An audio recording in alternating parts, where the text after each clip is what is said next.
for watching. Don't forget to like, comment, share and subscribe to Mufti Tariq Masood, famous scholar. یہ کسی نے سوال پوچھا ہے شکیل احمد صاحب، مفتی صاحب ایک طبقہ ڈائریکٹ اللہ سے مانگنے کا منکر ہے، یہ عقیدہ غلط ہے یا درست؟ سوال پوچھا ہے کہ ڈائریکٹ اللہ سے مانگنے کا ایک طبقہ منکر ہے، وہ کہتے ہیں وسیلے کے بغیر مت مانگو۔ یہ جو وسیلے کا لفظ ہے نا، اس کا ہمارے ہاں بڑا مسئلہ یہ ہے کہ کچھ اختلافات ایسے ہیں جو الفاظ کے معنی نہ سمجھنے کی وجہ سے ہیں، اس کو کہتے ہیں نزاع لفظی۔ دیکھو ایک آدمی کہتا ہے اردو میں انڈے کو کیا کہتے ہیں؟ انڈا، انگلش میں ایگ کہتے ہیں، عربی میں بیضہ کہتے ہیں، پشتو میں اگئی کہتے ہیں نا، اگئی، اور فارسی میں شاید تخم کہتے ہیں، واللہ عالم۔ تو ایک کہہ رہا ہے، ایک ڈاکٹر کہہ رہا ہے کہ بھائی صبح ناشتے میں انڈا کھانا چاہیے، دوسرا کہہ رہا ہے صبح ناشتے میں انڈا نہیں کھانا چاہیے۔ ان کی زبان میں انڈا جو ہے وہ کہتے ہیں اس کو زہر کو کہتے ہیں، فرض کر لیں ان کی زبان میں انڈا کسے کہتے ہیں؟ بولو، زہر۔ ایک کہہ رہے ہیں انڈا کھانا چاہیے ناشتے میں، دوسرا کہہ رہے ہیں انڈا نہیں کھانا چاہیے۔ دونوں کے مناظرے ہو رہے ہیں، بحث ہو رہی ہیں، کتابیں لکھی جا رہی ہیں۔ او بھائی دونوں کو بٹھا کے پہلے پوچھو تو انڈا کہتا کس کو ہے؟ تیری نظر میں انڈے کی ڈیفینیشن کیا ہے؟ وہ بتائے گا اس کو بولتے ہیں، دوسرا کہے گا یہ تھوڑی غلط ہے، اس کو کون ناجائز کہتا ہے؟ یہ تو کھانا چاہیے۔ تو پھر تو اتنے مناظرے کیوں کر رہا ہے؟ بھائی میں تو انڈا اس زہر کا نکالا، ہم تو ہماری زبان میں انڈا اس کو کہا جاتا ہے۔ تو بحث ختم ہو گئی کہ نہیں ہو گئی؟ یہ جو میں نے حافظ صدیق کو بلایا تھا نا، صدیق رضا جو اہل حدیث کا مناظر ہیں، ان کو میں نے مناظرہ کرنے کے لیے نہیں بلایا تھا، ان کو میں نے کہا تھا تقلید جس کو تم حرام کہتے ہو، پہلے یہ بتاؤ تمہاری نظر میں تقلید کی ڈیفینیشن کیا ہے؟ اس ڈیفینیشن سے پتہ چلے گا کہ یہ عمل جائز ہے یا حرام ہے، کیونکہ تقلید کی ہر ایک نے مختلف تعریف کی ہے۔ کسی نے تقلید کی کیا تعریف کی، کسی نے کیا تعریف کی، تو ہر ڈیفینیشن کو دیکھ کے اندازہ لگائے گا کہ آپ تقلید کا مفہوم سمجھتے کیا ہو۔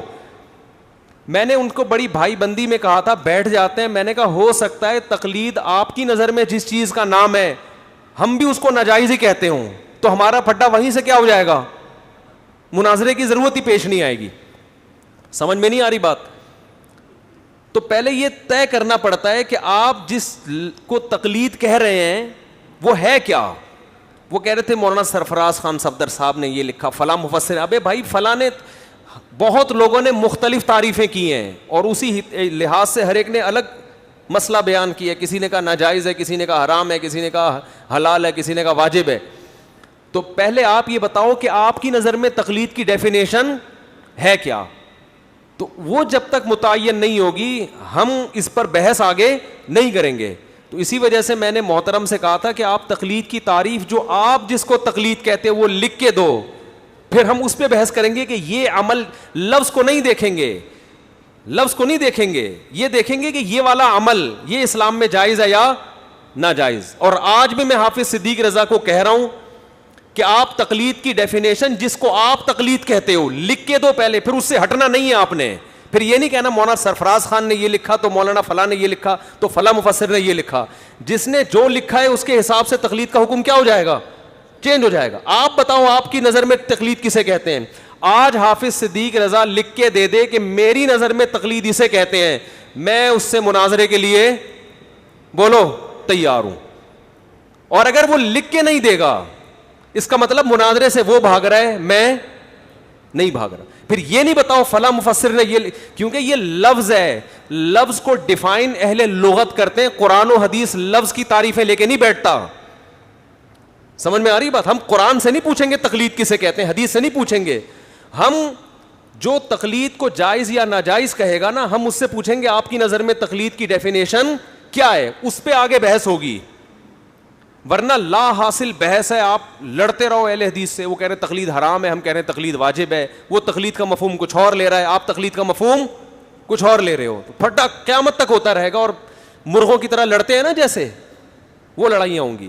تو جب بھی کسی سے بات چیت ہوتی ہے, بحث ہوتی ہے, پہلے آپ اس سے پوچھتے ہیں آپ کی نظر میں اس کا مفہوم ہے کیا. یہ جو المہند المفند ہے نا, اس میں ایک عقیدہ یہ بھی ہے کہ ہم وسیلے کو جائز سمجھتے ہیں. ہم کسے جائز سمجھتے ہیں؟ وسیلے کو, کہ کسی کے وسیلے سے دعا مانگنا. ہمارے اہل حدیث بھائی کیا کہتے ہیں؟ وسیلہ اسلام میں کیا ہے؟ بولو, حرام ہے. پھر وہ یہ بحث بھی کرتے ہیں مردوں کا وسیلہ جائز نہیں ہے, زندوں کا وسیلہ جائز ہے. یہ بھی بحث ایک آتی ہے درمیان میں.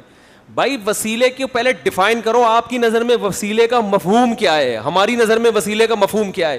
جب تک یہ مفہوم متعین نہیں ہوگا قیامت تک یہ لڑائی جاری رہے گی. ہماری نظر میں وسیلے کا مفہوم وہ نہیں ہے جو اہل بدعت کی نظر میں ہے. دیکھو وسیلہ بالعمل سب کے نزدیک جائز ہے. وسیلہ بالعمل کسے کہتے ہیں؟ اپنے کسی عمل کو اللہ کے سامنے پیش کر کے اس کا واسطہ دینا, اس کو کیا کہا جاتا ہے؟ وسیلہ بالعمل. یہ اہل حدیث بھی جائز کہتے ہیں, ہم بھی کیا کہتے ہیں اس کو؟ بولو نا, جائز ہے. اس کی مثال حدیث سے ملتی ہے. 3 آدمی غار میں بند ہو گئے تھے, تینوں نے اپنے عمل کا وسیلہ پیش کیا. ایک نے کہا اللہ میں اپنے ماں باپ کے لیے پوری رات دودھ لے کے کنارے پہ کھڑا رہا ہوں, تو میرے اس عمل کو قبول فرما, اگر یہ تیرے خاطر تھا تو جس مصیبت میں ہم ہیں اس سے ہمیں کیا دے دے, نجات. یہ وسیلہ ہے نا. کس کا وسیلہ؟ عمل کا وسیلہ. ڈائریکٹ اللہ ہی سے مانگ رہے ہیں. وسیلہ کس کو بنا رہے ہیں؟ اپنے عمل کو پیش کر. وسیلہ کہتے ہیں ذریعہ کو, کہ اللہ کی رحمت کو کھینچنے کا کیا ہے؟ ذریعہ ہے. یہ آج بہت سارے پھڈے خام خامے ہو رہے ہیں. وہ آپ کی بات نہیں سمجھ رہا, آپ اس کی بات نہیں سمجھ. وہ جس پہ بحث کر رہے ہیں آپ کا بھی وہی عقیدہ ہے جو اس کا عقیدہ ہے. لفظی نزاع کو بنیاد بنا کے لڑائیاں. تقلید کا معاملہ بھی ایسا ہی ہے. جس تقلید کو ہم واجب کہتے ہیں اس کو اللہ کی قسم اہل حدیث بھی واجب کہتے ہیں.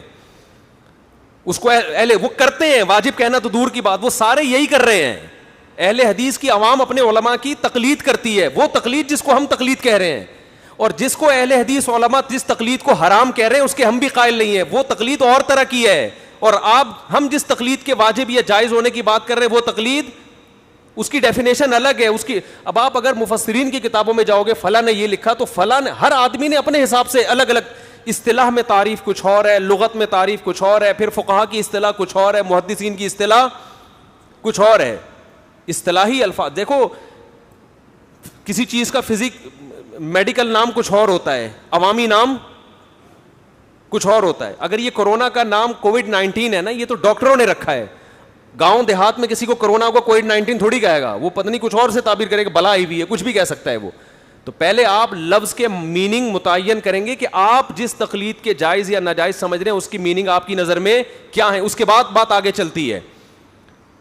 تو اب یہ سمجھو نبی صلی اللہ علیہ وسلم نے کیا فرمایا کہ 3 آدمیوں نے کیا کیا, اپنا عمل پیش کیا. یہ ہماری نظر میں یہ وسیلہ ہی ہے, وسیلہ بالعمل کہتے ہیں اس کو. عمل پیش کیا کہ وہ فلاں نے کہا کہ میں نے پوری رات اے اللہ اپنے والدین کے سامنے دودھ کا پیالہ لے کے کھڑا ہوں. ایک نے کہا کہ مجھے زنا کا موقع ملا, تیری خوف سے میں اس سے پیچھے ہٹ گیا, تو مجھے اس مصیبت سے نجات دے دے. ایک نے اپنا ایک کاروبار کا واقعہ سنا ہے, اس میں بڑی دیانت داری کی تھی اس نے. تو یہ ہے وسیلہ بالعمل, جس کو اہل حدیث بھی جائز سمجھتے ہیں اور ہم بھی جائز. ایک ہوتا ہے وسیلہ بالذات. تو وسیلہ بالذات ہماری نظر میں وہ وسیلہ بالعمل ہی ہے, کیونکہ ذات برائے ذات مقصود نہیں ہوتی. ہماری نظر میں جب کسی بزرگ کا واسطہ دیا جاتا ہے, اللہ اس کے واسطے سے میری یہ دعا قبول فرما لے, تو واسطے کا مطلب ہماری رائے میں, ہمارے علماء کی رائے میں یہ ہے کہ اللہ مجھے اس سے محبت ہے, یہ تیرا نیک بندہ ہے, مجھے اس سے محبت ہے, میرے اس سے تعلق ہے. یہ تعلق بھی ایک عمل ہے نا. نیک لوگوں سے محبت, نیک لوگوں سے تعلق کیا ہے؟ دیکھو آپ جاتے ہو, جب آپ کا دفتر میں کوئی کام پھنسا ہوا ہوتا ہے, آپ ایس ایچ او کے چچا کو لے جاتے ہو. تھانے میں کوئی کام پھنسا ہوا ہے, ایس ایچ او کے چچا سے آپ نے رابطہ کیا, چچا سے فون کروایا, چچا کو آپ نے کیا بنایا؟ وسیلہ. تو اس میں 2 جہتیں ہیں. ایک تو وسیلہ یہ کہ چچا وہ ایس ایچ او سے بھی بڑی چیز تھی کوئی, اس نے جب فون کر دیا ایس ایچ او صاحب ڈھیر ہو گئے. یہ اللہ پہ کوئی زور, اس طرح کا وسیلہ اللہ کے حق میں نہیں ہو سکتا کہ کوئی کسی کو ذریعہ بنائے اور اللہ اس کے سامنے عاجز آ جائے معاذ اللہ. لیکن ایک یہ ہے, ایس ایچ او کے چچا سے آپ کے کیا تھے؟ تعلقات. آپ چچا کو لے گئے تھانے میں, اب ایس ایچ او یہ نہیں دیکھ رہا کہ یہ میرے چچا ہیں, ایس ایچ او یہ دیکھے گا کہ آپ اس کے چچا کے دوست ہیں, تعلق ہے, تو آپ اس سے یہ بولتے ہیں کہ بھائی یہ آپ کے چچا ہیں, ان کا واسطہ آپ کو دے رہا ہوں, کیا مطلب میرا ان سے ریلیشن ہے, میرے ان سے دوستی ہے, میرے ان سے اٹھنا بیٹھنا ہے, تو حکمن میں بھی آپ کا چچا ہی ہو گیا ایک طرح سے, یا حکمن میں بھی آپ کا ریلیٹو نکلا کہ نہیں نکلا. تو ریلیشن یا تعلق یا محبت یہ عمل ہے, تبھی تو اس پہ آخرت میں جزا بھی ملتی ہے اور سزا بھی ملتی ہے. برے لوگوں سے تعلق ایک عمل ہے, آخرت میں اس پہ وبال آئے گا. نیک لوگوں سے محبت اور تعلق ایک عمل ہے, آخرت میں اس پہ ثواب ملے گا. نبی نے فرمایا سب سے بڑا عمل یہ ہے جس کی وجہ سے 7 آدمیوں کو قیامت کے دن اللہ کے عرش کا سایہ ملے گا.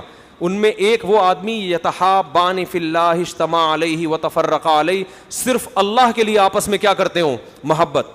تو صرف اللہ کے لیے کسی سے محبت کرنا یہ بہت بڑا عمل ہے.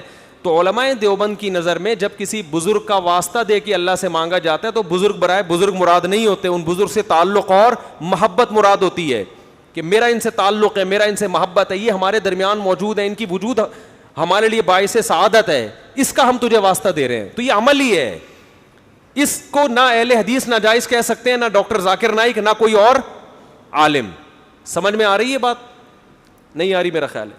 تو علماء دیوبند جس وسیلے کے قائل ہیں وہ یہ والا وسیلہ ہے, یہ وسیلہ بالعمل ہی ہے, اور اس پر علماء دیوبند کی تصریحات موجود ہیں, ان کی عبارتیں موجود ہیں کہ یہ وسیلہ بالعمل ہی ہے. اس میں مجاز محذوف ہوتا, مجازن مضاف کو محذوف کر دیا جاتا ہے. اس بزرگ کا مطلب اس بزرگ سے تعلق کا وسیلہ. شارٹ میں کیا کر دیا جاتا ہے, ایک لفظ کو بولتے کیوں نہیں, حذف کر دیا جاتا ہے. جیسے آپ کہتے ہیں نا گاڑی پنچر ہو گئی, گاڑی نہیں پنچر ہوئی تھی, گاڑی کا ٹائر پنچر ہوا ہوتا ہے. آپ کہتے ہیں میں دعوت میں گیا 3 پلیٹیں کھا گیا, تو پلیٹ تو کسی کا باپ بھی نہیں کھا سکتا,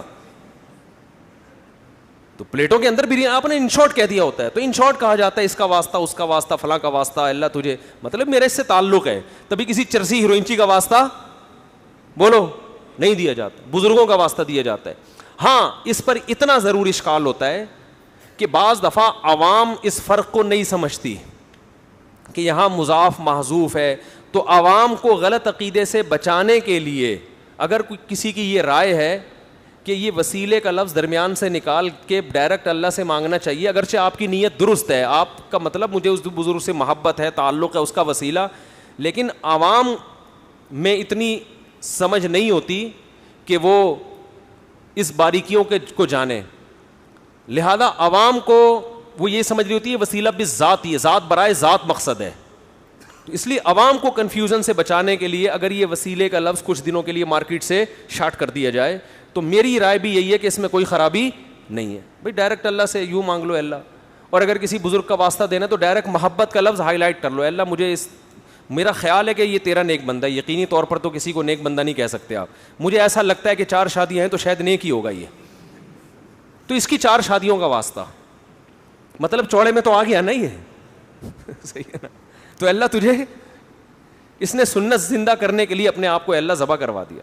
سر کے بال اس کے غائب ہو گئے, بیچ سے گنجا ہے, پگڑی اتارتا ہے تو درمیان سے کیا نظر آتی ہے, یہ بال ہمیں باہر سے نظر آ رہے ہیں اللہ, تو تجھے اس کی ٹنڈ کا واسطہ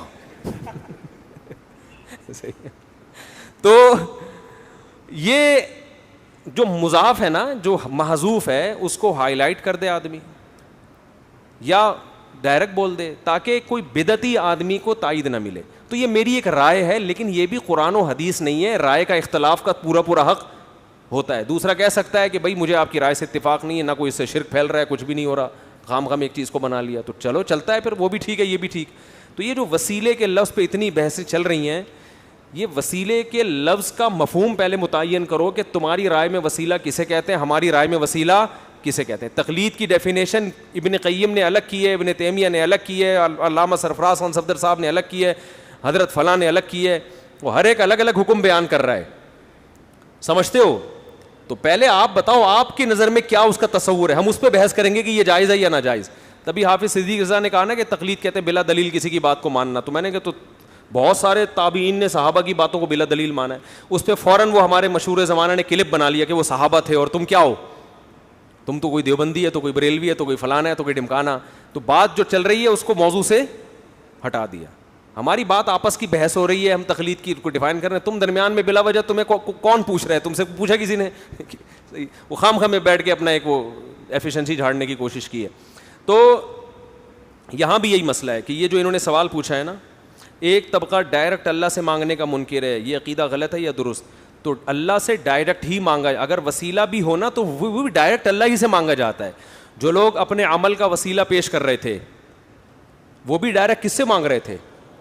اللہ سے مانگ رہے تھے. عمل کو ذریعہ بنا رہے ہیں اللہ کی رحمت کو متوجہ کرنے کا.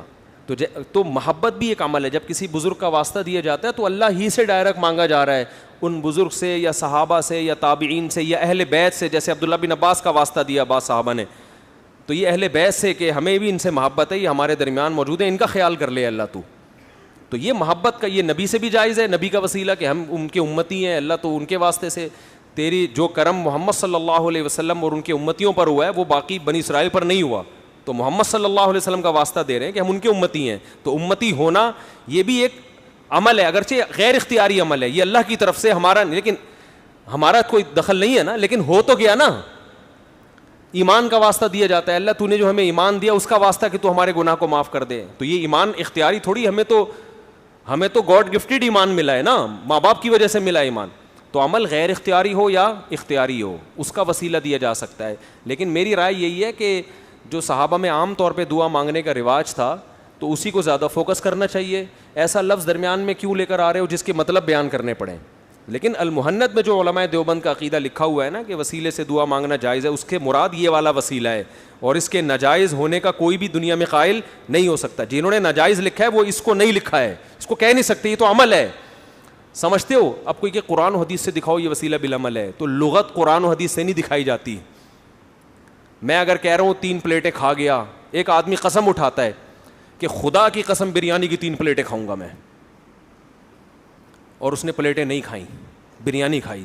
مفتی کے پاس آیا مسئلہ پوچھنے کے لیے, مفتی اسے بتائے گا کہ تجھے کفارہ تجھ پر لازم نہیں ہے کیونکہ تو نے 3 پلیٹوں کی قسم اٹھائی تھی اور تو نے 3 پلیٹیں کھا لی. ایک بندہ سامنے بیٹھا ہوا ہے, وہ کہہ رہا ہے مفتی صاحب پلیٹیں تو وہیں کے وہیں پڑی ہوئی ہیں, اس پر تو کفارہ لازم ہے قسم کا, کیونکہ اس نے کہا تھا پلیٹیں کھاؤں گا, پلیٹیں اس نے کھائی نہیں ہے, قسم کا کفارہ ادا کرے.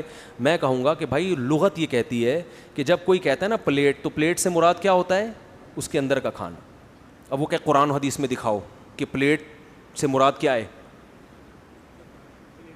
تو میں یہ میں بولوں گا اس نے جو الفاظ کہے ہیں نا, الفاظ کا مفہوم قرآن و حدیث سے نہیں دیکھا جاتا, ڈکشنری میں دیکھا جاتا ہے, لغت میں دیکھا جاتا ہے, اہل لغت سے پوچھا جاتا ہے کہ تمہارے ہاں پلیٹوں سے مراد بریانی ہوتی بھی ہے کہ نہیں. ہر چیز پہ قرآن و حدیث کا حوالہ مانگنا خود ایک بہت بڑی جہالت ہے. سمجھتے ہو کہ نہیں سمجھتے؟ ایک صاحب کہنے لگے قرآن و حدیث میں کہاں لکھا ہے نیا مجتہد نہیں آ سکتا. میں نے کہا قرآن و حدیث میں نہ پرانے کا لکھا ہوا ہے نہ نئے کا لکھا ہوا ہے, ٹھیک ہے نا. اس کا قرآن و حدیث سے نہیں, اس کا مشاہدے سے تعلق ہے کہ جنہوں نے مجتہد ہونے کا دعویٰ کیا ان سے اتنے بڑے بڑے بلنڈر ہوئے ہیں, اور اتنے بڑے بڑے انہوں نے قرآن و سنت کے نام پہ گڑبڑے کیے ہیں کہ جو دعویٰ نہیں کر رہے ان کا کیا حال ہوگا. تو مشاہدے پر مبنی ایک حقیقت ہے کہ اب لوگوں میں وہ صلاحیتیں نہیں ہیں. دیکھو یہ 360 ایپ ہے نا, ایپلیکیشن 360, اس کے جنہوں نے بنائی وہ اہل حدیث ہیں. میرا مقصد مسلک پر اعتراض کرنا فی الحال نہیں ہے. لوگ کہتے ہیں اب تو ہمارے پاس سامنے قرآن و حدیث بالکل ایسے, اب ہمیں کیا ضرورت ہے کسی عالم سے پوچھنے کی. کل میں نے 360 ایپ میں صحیح مسلم کی ایک حدیث دیکھی, اس کا ترجمہ غلط ہوا ہے. صحیح مسلم کی حدیث کا ترجمہ ہوا ہے نبی کے دور میں اکٹھی 3 طلاقیں ایک سمجھی جاتی تھیں. اکٹھی کا لفظ ایپلیکیشن والے نے یا تو خود غلط لگایا یا کسی ترجمہ اٹھایا جو ترجمہ کیا تھا, طلاق کا مسئلہ ہے, اتنا حلال و حرام کا مسئلہ, اس میں آپ صحیح مسلم کی حدیث میں ایسا ورڈ کا اضافہ کر رہے ہیں جو عربی الفاظ میں بولو, اور اس سے زمین آسمان کا فرق پڑ رہا ہے مسئلے میں. تو ایپلیکیشن دیکھ کے انسان مفتی نہیں بن جاتا, صرف کتابیں پڑھ کے مفتی نہیں بن جاتا. اسے کیا پتا کہ یہ کتاب میں جو حدیث کا ترجمہ ہے یہ بھی, اور آج خیانتیں بہت ہیں, ہر آدمی اپنے مسلک کے حساب سے حدیثوں کو ڈیفائن کر رہا ہے, ترجمے اپنے مسلک کے حساب سے کر رہا ہوتا ہے. تو شاید وہ اہل حدیث ہیں, شاید انہوں نے اس وجہ سے کر دیا, مجھے نہیں یقین سے نہیں میں کہہ سکتا, ہو سکتا ہے کہیں سے کاپی پیسٹ کیا ہو ترجمہ, لیکن یہ بہت بڑی گڑبڑ ہے, اس پہ آواز اٹھانی چاہیے. پھر مجھے کچھ لوگوں نے بتایا کہ اور بھی کچھ حدیثوں میں اس طرح کا مسئلہ ہوا ہے, تو میں نے ان سے کہا مجھے نکال کے لاؤ, میں تھوڑا سا ان ایپلیکیشن والے صاحب سے بات کروں گا کہ بھئی آپ اس کو کریکٹ کریں. تو میرا پیغام 360 جنہوں نے اپلیکیشن بنائی ہے انتہائی احترام کے ساتھ ان تک اگر کوئی پہنچا سکتا ہے تو ان کو بتایا کہ یہ جو آپ نے صحیح مسلم کی حدیث کا ترجمہ کیا کہ نبی کے دور میں اکٹھی 3 طلاقیں ایک سمجھی جاتی تھیں, اس میں اکٹھی کا لفظ کیا کریں, حذف کریں. یہ صحابی کا بیان نہیں ہے, اس میں علیہ طلاق ہے کہ علیہ طلاق 3 ایک سمجھی جاتی تھی, جس کا جواب موطا امام مالک میں موجود ہے, ابو داؤد میں موجود ہے کہ زمانے جاہلیت میں جیسے متع جائز تھا صحیح مسلم کی حدیث کے مطابق, ایسے ہی 3 طلاقیں چاہے ایک مجلس کی ہوں یا 10 مجلس کی, 3 ایک سمجھی جاتی تھی. اسلام نے اس حکم کو منسوخ کیا ہے. خیر حدیث پر فقہی بحث تو ایک الگ ٹاپک ہے نا, ترجمہ تو لفظ بلفظ ہونا چاہیے نا, اس کی تشریح کیا ہے وہ تو ایک الگ چیز ہے. آپ تشریح میں لکھ دیں اپنی رائے, ترجمے میں تو نہ لکھیں, ترجمے میں تو لوگ سمجھیں گے یار یہ نبی کے دور میں تو ایک مجلس کی 3 ایک, اور یہ مولویوں نے کیا فتوے دینا شروع کر دیے. تو چاروں امام معاذ اللہ, صحابہ کرام, تابعین جو اکٹھی 3 کو 3 کہتے تھے, لوگ ان کو سب کو بیوقوف معاذ اللہ سمجھیں گے. اور یہ ہو رہا ہے آج کل, چند حدیثوں کے نمبر ترجمے یاد کر کے اسلاف سے اعتماد کیا ہو رہا ہے, ختم ہو رہا ہے. تو یہ گڑبڑیں ہو رہی ہیں. تو یہ دور فتنوں کا دور ہے, علمیت نہیں ہے, لکیر کی فقیری کا دور ہے, مسلک پرستی کا دور ہے. ہر آدمی قرآن و سنت کے نام پہ نیا مسلک بنا کے کہتا ہے یہ ٹھیک ہے اور میرا کوئی مسلک ہے نہیں, میں کسی کو نہیں مانتا. مطلب ہوتا ہے سارے غلط ہیں, میں کیا ہوں, صحیح ہوں. تو یہ چل رہا ہے مارکیٹ میں. تو الفاظ کو پہلے متعین, وسیلے کا لفظ بھی ایسے